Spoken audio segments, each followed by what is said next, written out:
त्यांनी जे काही वक्तव्य केलंय त्याचा प्रत्येक समाज घटकांनी विरोध केलेला आहे. अशा पद्धतीने वक्तव्य करून त्यांनी काय मिळवलंय किंवा त्यांची चाल काय ही लक्षात येते. हा देश कुणा एका जाती धर्माचा नाहीये, हा देश कोणा एका माणसाचा नाहीये. या देशाची संस्कृती जपायचं काम प्रत्येक भारतीय करतो. म्हणून त्यांनी केलेलं वक्तव्य मुसलमान समाजाला सुद्धा आवडलेलं नाही.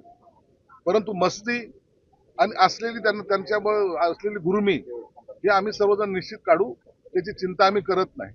किती आव्हान द्यायची दे, एकदा जर रस्त्यावर आलो तर मग त्यांना पळती भुई थोडी होईल. अशा पद्धतीने जाती वक्तव्य कशासाठी करतोय? कसली मस्ती आहे तुम्हाला? काय 2-4 नगरसेवक काय 5-50 नगरसेवक निवडून आलं म्हणजे तुमचं काय राज्यावर तुम्ही काय हे करणार आहात? अतिक्रमण करणार आहात, आक्रमण करणार आहात?